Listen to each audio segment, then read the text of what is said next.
Welcome back to the show. We are fueled by Hattie B's Hot Chicken.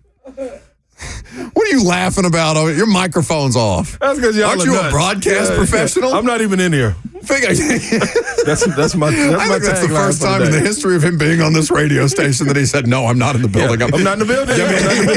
Get me away from all of this. I'm telling you, people come in here and they're like, how the hell does anybody allow you, the two of you, the three of you, to do this uninterrupted for 3 hours a day? And yet we still survive. Just keep showing up. Like a fungus. Just keep showing up. They got me in the door. I'm just saying. Yeah, it works. It takes a village. Ron's no, I don't. No, I don't want anything to do with that. I have a bone to pick with you about That's that. like a gremlin. It's like something you don't feed after midnight, which is also the way that I feel about you based on your wedding. We haven't had you on the show. Oh, we so haven't. Since you got married. Yeah, man. We have too much to cover in these 20 minutes. We've got time. What do you got to do today? Relax. It's 10:20. That's somewhere to be. You're here till 1. Take your coat off. Stay a while. Relax. Unbelievable. So let's start with the important stuff, and then we can get to the important stuff, Buck, is you not being at the Arcade Dub last night. Now, he does this sleigh. Everybody shows up to Buck's events, don't they? Everybody showed up to the in droves, too. In droves. The bowling event, big hit. Everybody's there. Yeah. But when push comes to shove, and it's time for him to giveth and not taketh. Yeah. There is no giveth. And it's not like him. That's the craziest part. Like, he is a giving guy. But when you need him most, he's not really there. Well, that's true. But that you can count on. When you really, really need somebody, don't call me. He doesn't want to be anywhere to be found. Call. If you need something, if I can assist you from afar, if I can, send you help that doesn't require me to be there. It was video games. It's a great time. Game terminal. And drinks. Awesome spot. Well, I know. I saw Bert drag his sorry ass in for prime time at 7 o'clock. That was a treat. Unbelievable. Oh, I wouldn't have let him get like that. If I knew he had prime time. I apologize. I had to work last night. So, not to make an excuse, because Bert did go. It was his event. And he was there for like 3 hours. And because I was talking on the phone to Grace about it. I was like, they've got this event out in Wedgwood, Houston. Mm-hmm. I've got prime time tonight. I've got a little bit of time that I could slide out there. And she just immediately said to me, go support Bert. For all the things that Bert does for you. It's true. And so I said, for all the things that Bert does for me, I will not be there. But he lays in pools with water hoses, dog. Did you see that? That was beautiful. It's disgusting. No, that was a beautiful sight. I agree. That was beautiful. It was me. I had to document it and say it was like being on the Serengeti and seeing something in the wild. I had to take a picture. That pool's still just deflated in my backyard. It's just been rained on, probably muddy as hell. Well, it couldn't be dirtier than when he was rolling around in it. It was just hose water and grass clippings and rolling. Disgusting. Fully clothed, too. Fully clothed. But that's neither here nor there. Now, wait, quickly. This wasn't a charity thing, right? I want to say it was. Is Bert the charity? Too. I want to say a little bit. Because if Bert's the charity, you can kick rocks. I don't think it was only him as the charity. I think it was a combination of because the only way that you can make me feel bad about that is if there's a charitable component and they were raising money for good things. You were like the only person out there. Like the whole sales team was there. Our bosses were there. Nobody told me that. The volunteer lineup was there. It just said, hey, if you're not doing anything from 3 to 8, of which I am from 7 to 8, show up at this arcade in Wedgwood, Houston. It was probably such a good time because you weren't there. That's probably true.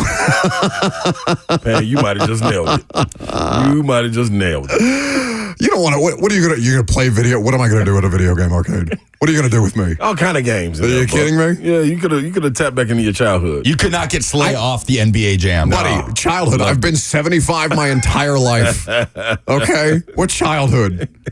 Relax. All right. We'll talk about the wedding stuff later. Have you sufficiently shamed me? Because I felt bad enough last night for what the Memphis Grizzlies did to me. Talk to me about why Dalton Knecht slid and how big the age thing actually is. The age thing is a way to knock you. That's a part of it. I thought it left for a minute, but it seems to be coming back. I thought you get a grace period because of COVID, these athletes, but it seems that's not it either.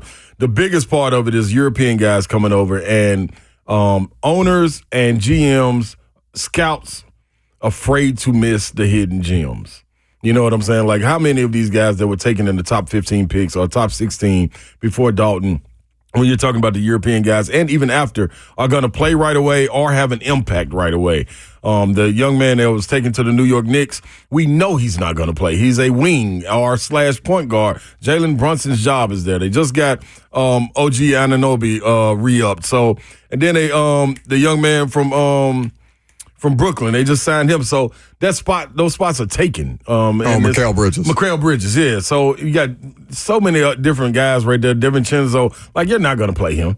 But you're scared to miss on the next big thing. And a lot of people's jobs are on the line because of picks like a Wembanyama or Dirk and those things coming into fruition, Joker. But we knew that none of these guys were Wembanyama. Like the Joker thing, I'll grant you, because he was, just a loaf of bread running around out there. He doesn't jump. It's one of the most inexplicable things I've ever seen, and he's the most unstoppable thing in basketball right now. Taco Bell commercial. Truly, while he was drafted. It just says it all. He's just truly a unique that way. Yeah. So, I put him and Wemby to the side because both of those things are shooting stars. They're anomalies.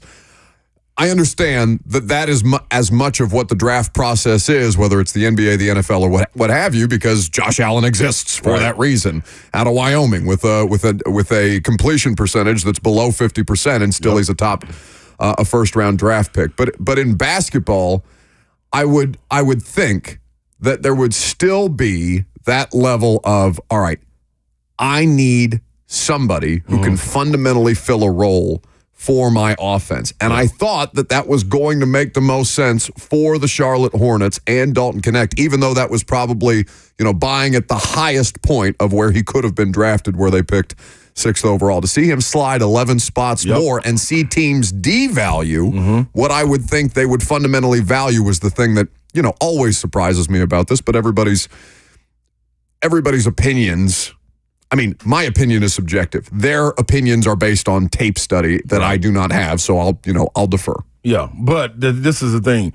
To your point, they're proven. So you know what you're going to get. So you can take them anytime. The draft is all predicated on potential now.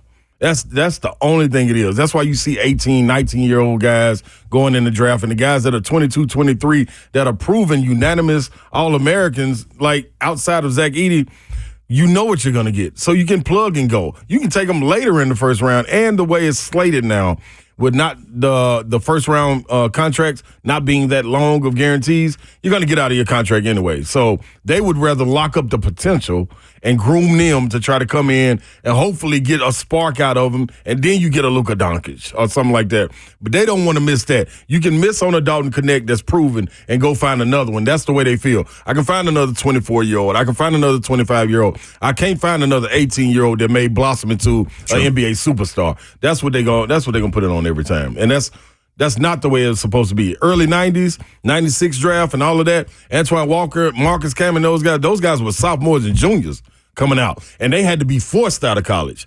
It's not the case anymore. So Dalton Knecht, not just the age thing, but how long he has to go defensively, also a part of it, right? And it's why he came to Tennessee, but he also only had a year. But still a ways to go in that regard. How do you feel about, what do you like or not like about his landing spot with obviously an extremely inexperienced head coach and J.J. Redick that is surrounding himself with experienced assistants? What do you like and dislike about the landing spot developmentally? Yeah, I love the developmental part because you're going to be around a veteran bunch. This Lakers team was a really good team getting ready to go into the playoffs. They just had a bunch of injuries take place. Prince got injured. The guard, golly, I went blank on him, that came over, he got injured from Miami. Like, you had a good team where the Lakers could have made a run. So to be able to plug a piece in like him, you got to pick it up when you got veterans around you. All you got to do is stay in line, follow what the guy's doing in front of you. Everybody's going to be able to play defense because they have 3-and-D guys. So that's an easy spot to fill in. All you got to do is, it's not like you're going to be asked to carry the team. You know what I'm saying? Focus on what you got to.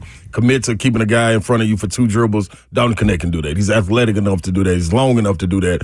And when you get taken in the first round, they see something that they like.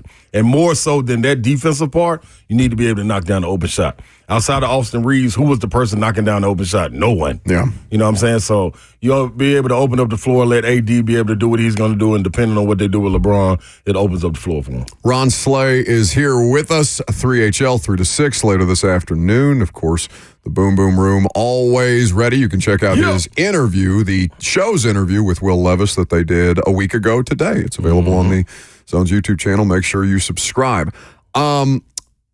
I'm going to ask you a broad question, and I guess it could be applicable since Olympic play is not that far ahead either. But how would you describe the state of American basketball? I think it's in a good state. Let me clear my throat first. I think it's in a good state. And the reason being is because you now know with the Redeem team going over, that Kobe team, LeBron team, all of those, you're no longer playing for you. Anybody that gets on the Olympic team, understand women's team or the men's team, understand you're playing for the country. That's the advantage that Europe had over us. They knew they were playing for the country. They knew they were going to be with teams and guys gathered that you have been playing with for 5, 6, 7 years. During their European season, it's going to be 2 or 3 breaks that they get to go to the mountains, practice for a week. So now you take that camaraderie that they have and you sprinkle it in with 2 or 3 NBA players from Europe. You got your team over there. Over here, the problem was you're taking guys competing against each other and trying to be the alpha. You got 12 alphas that you're going to put on a team. Nobody can understand who's going to get the ball, who's going to play defense, who's going to rebound, who's pushing the break. Now you have an understanding of that. That's why I thought Coach K, he got things back into order the way they are. With Kobe taking the lead, LeBron, that's why you need to keep these veterans whole.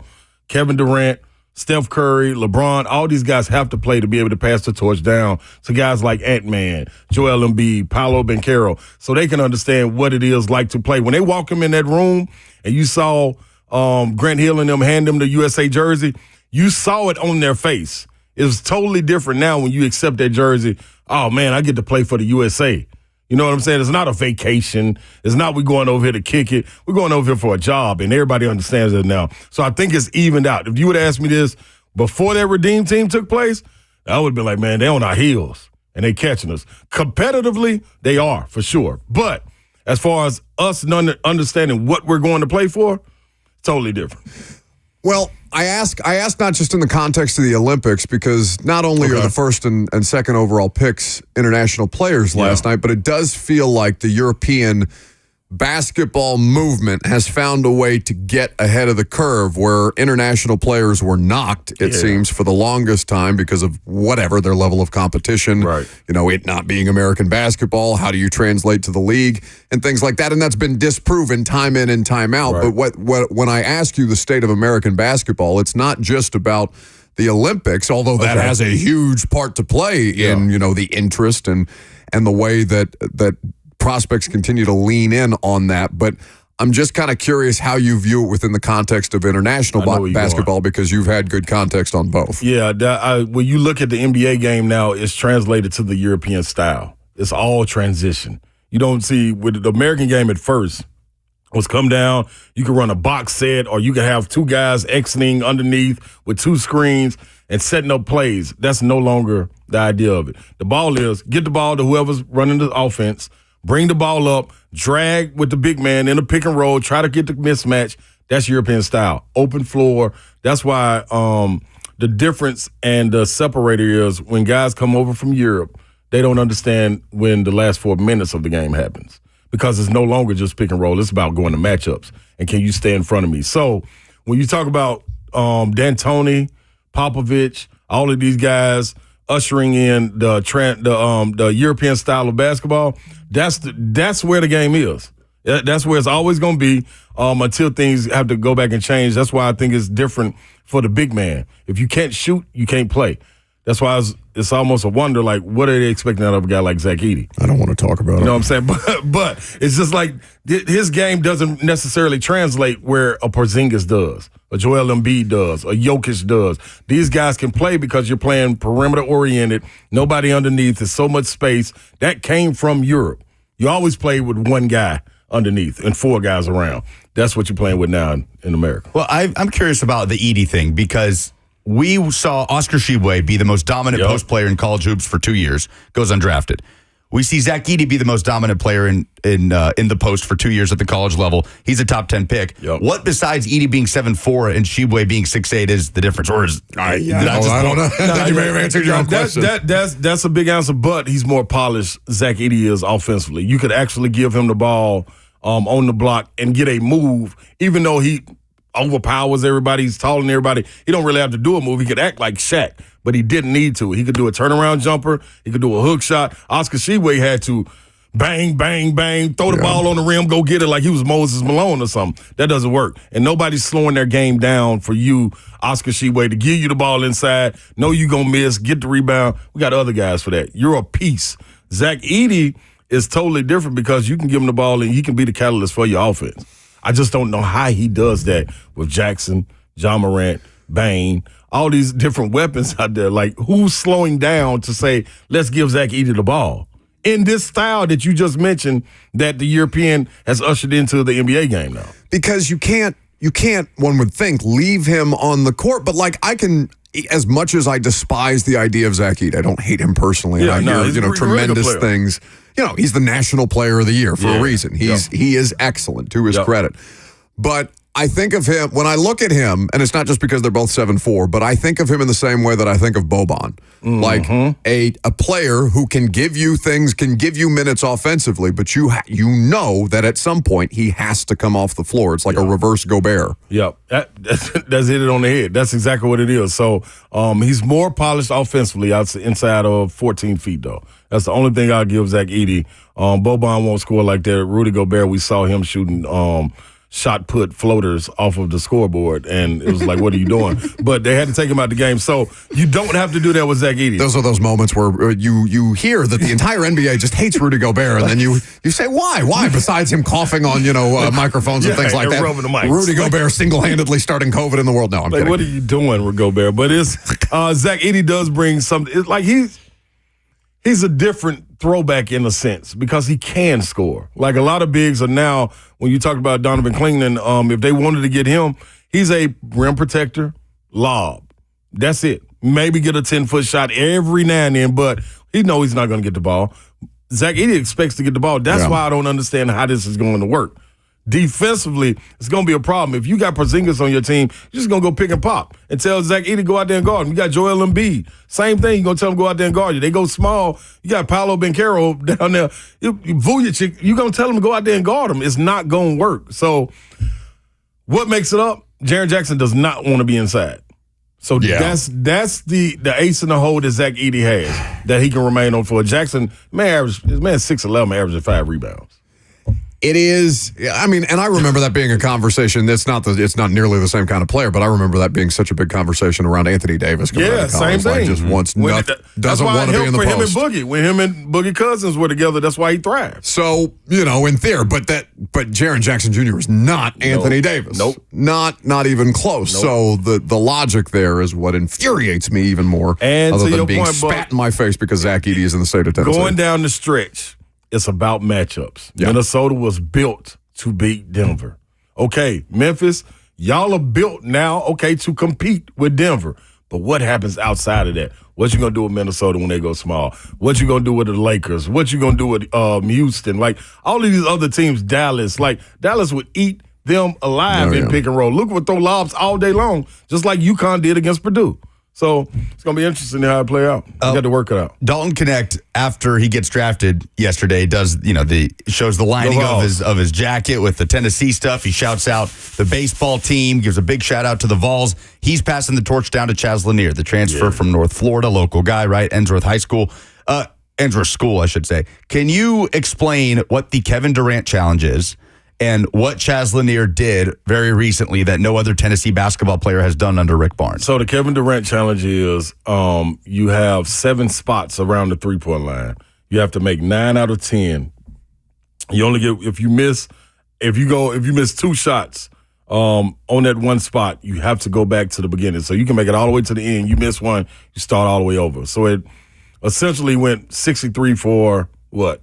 What is 9 times? Oh, don't do math on the 63 for 70. He went for 63 for 70. And he could have went 10 for 10 from some of those spots. The way Lucas and I both shook our heads at you like, no math.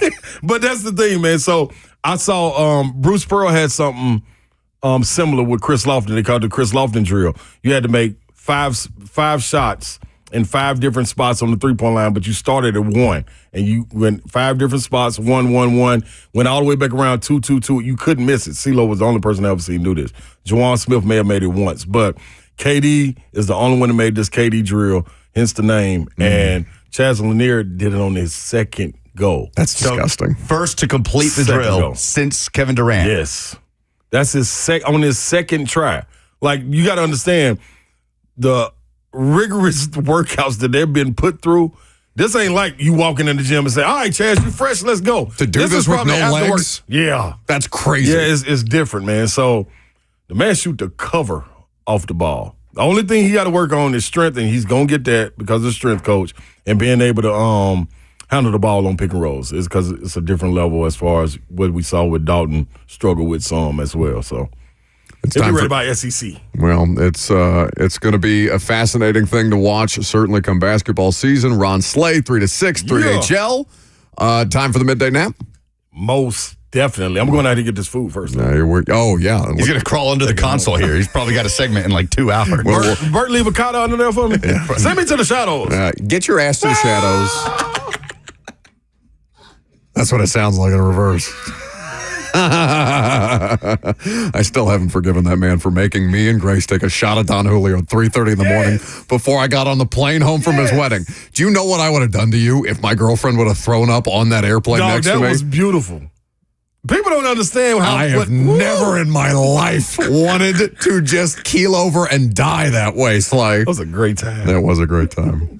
3HL, 3 to 6. Coming up next. What are we doing? It doesn't say anything on my grid. Find out next. Uh-oh.